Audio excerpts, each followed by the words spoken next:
Welcome back dito sa channel natin. Andito tayo ngayon sa Pasay City. Isang nakakagulat na balita ang nalaman natin dahil may balak pala ang gobyerno na ibenta ang property kung saan nakatayo ang Star City.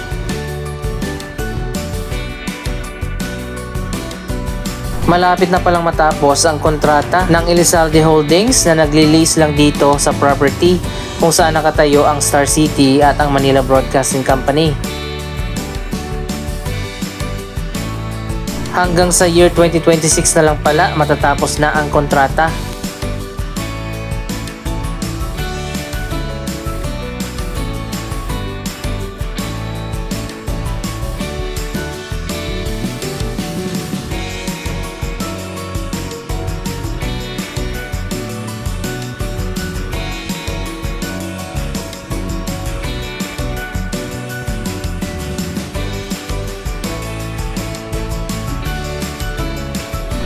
So ayan guys, nandito na tayo sa harap ng Star City, isang kilalang theme park dito sa Metro Manila. Ito ay pagmamayari ng Elizalde Holdings na siya rin nagmamayari ng Manila Broadcasting Company at ng mga radio stations nito katulad ng DZRH, Love Radio, Yes FM at marami pang iba.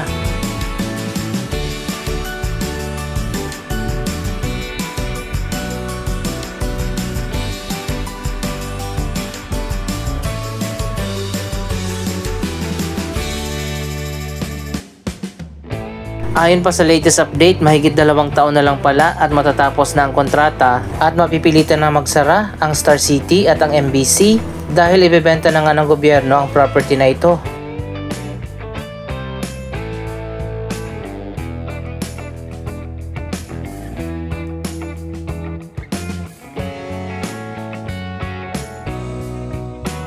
Kaya naman naisipan natin na dalawin ang Star City Complex bago pa ito tuluyang magsara sa year 2026.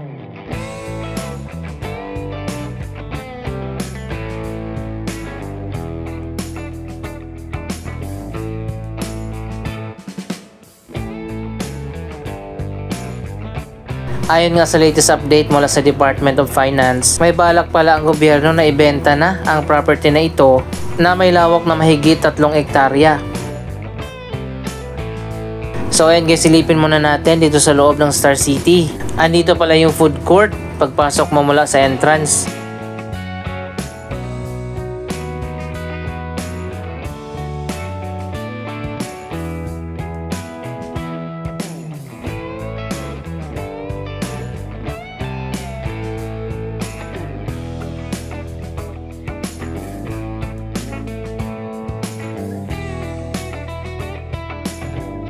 May ilang mga rides din dito sa labas, pero yung main attraction talaga ay nandun sa loob.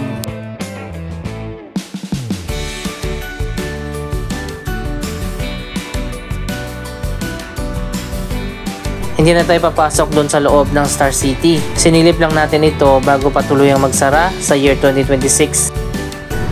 Ayon nga sa Department of Finance, ibebenta na ang property na kinatatayuan nito na may estimated value na 15 billion pesos.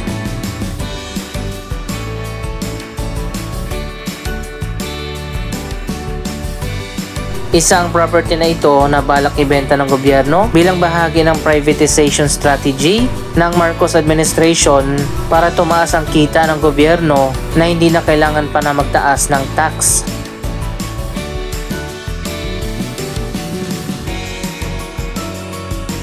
May iba pa mga property ng gobyerno na balak din na i-privatize para sa non-tax revenue collection.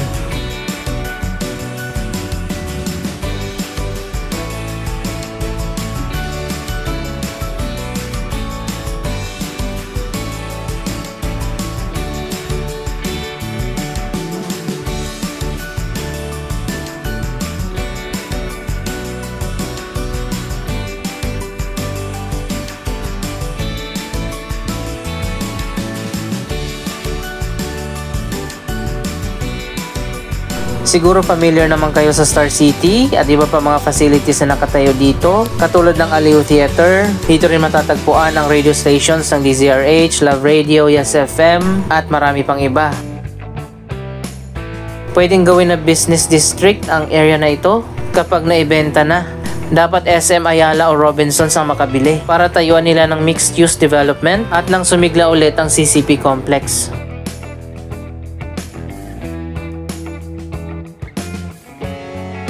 So ayan guys, habang may panahon pa, bumisita na kayo dito sa Star City bago pa ito tuluyang mag-goodbye at magsara.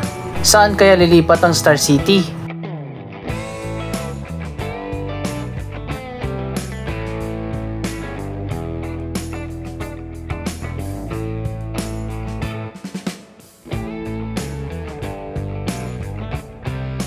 Alamin pa natin sa susunod kung alin pa mga property ng gobyerno ang ibebenta o ipaprivatized.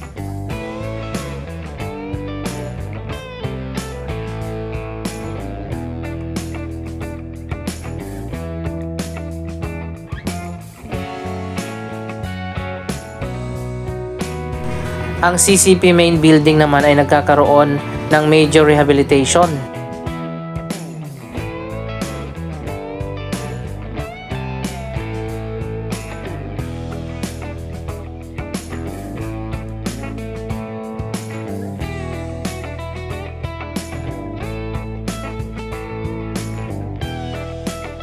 Ongoing pa sa ngayon ang ginagawa na major renovation ng CCP.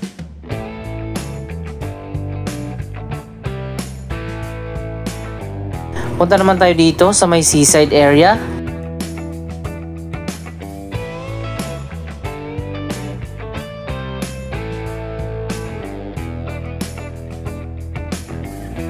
Kung babalikan natin dati, napakasigla ng CCP complex. Marami mga restaurant dito, mga coffee shop. Kahit sa ngayon, meron pa rin naman ang Harbor Square na may iba't ibang mga bar at mga restaurant. Pero hindi na katulad noon na napakaraming tao talaga dito.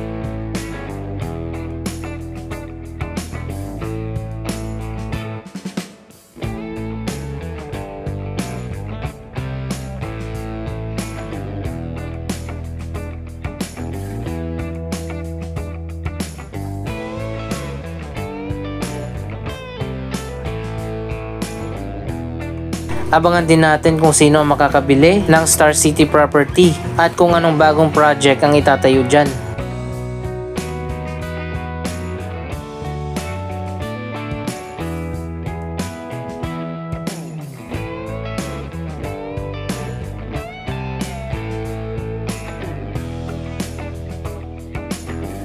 Dito naman sa kabilang side ng CCP complex, kitang-kita natin ang Manila Bay area.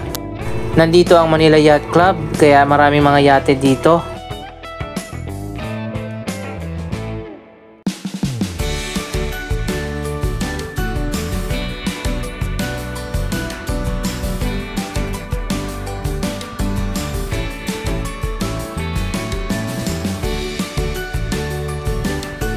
May mga restaurant at mga bar pa rin dito sa may boardwalk at meron pa rin nanguhuli ng isda dito.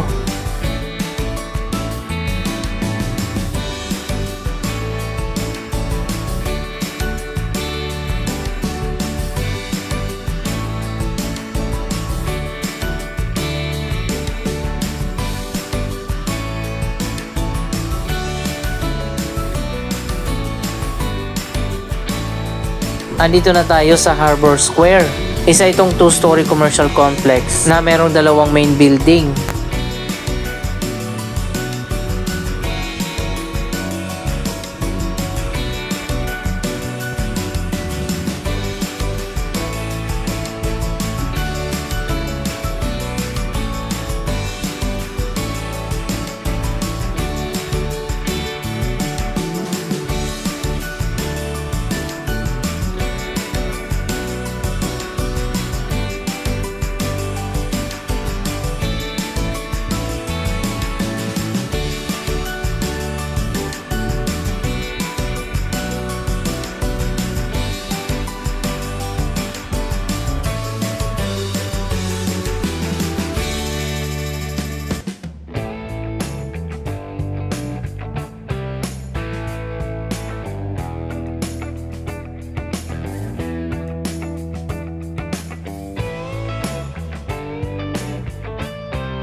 May mga coffee shop dito, restaurant, bar, at dun sa kabila yung mga fast food chain.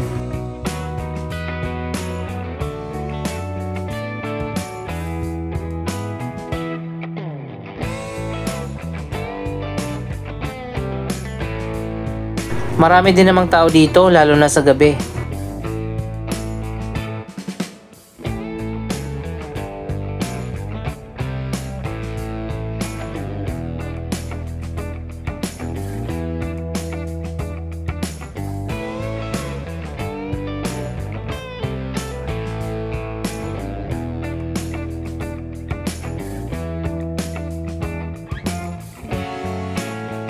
Ang ganda pala ng view dito, oh. Kitang-kita natin ang Manila Bay Area.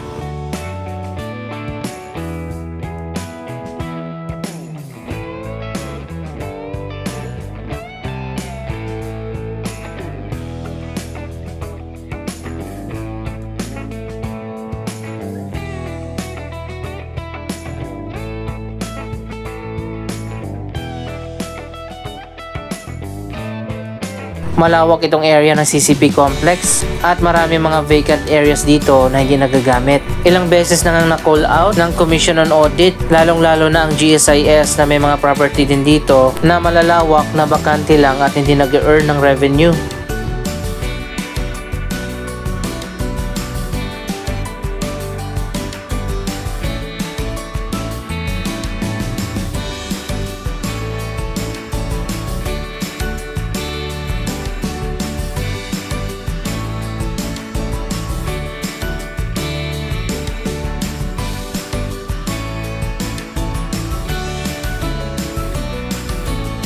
Panahon na rin siguro na muling buhayin ang CCP complex at magtayo dito ng iba't ibang mga bagong businesses.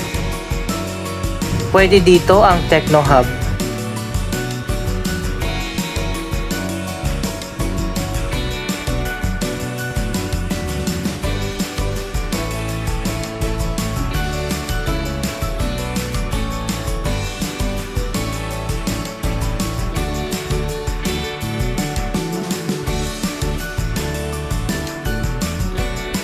So ayan guys, dito sa kabilang side ng CCP, kitang-kita pala natin ang ongoing na renovation.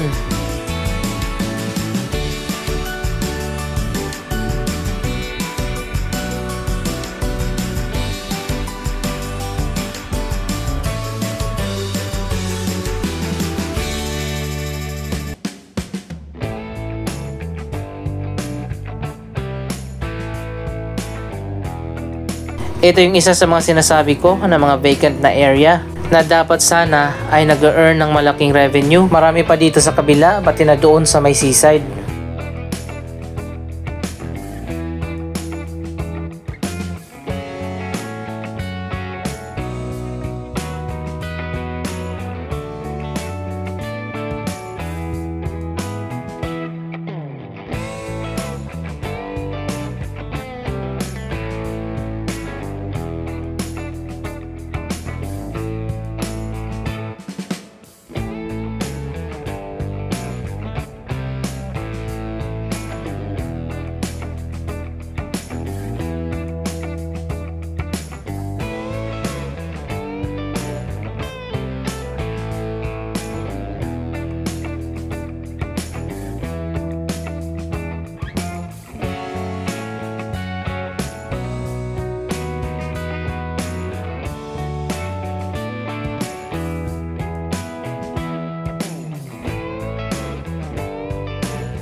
Ang alam ko nakabili na ng bagong property, ang Elizalde Holdings na tatayuan ng kanilang bagong building na magiging bagong headquarters ng Manila Broadcasting Company o MBC Media Group.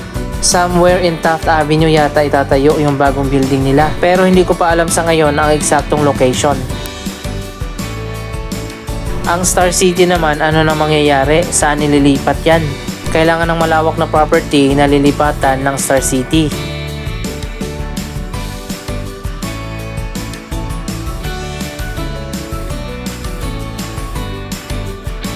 Anyway, anong masasabi nyo sa balitang ito? Mag-comment lamang dyan sa baba ng inyong mga reaksyon. Maraming salamat sa inyong panonood. Don't forget to like, share, comment, at subscribe. Thank you for watching.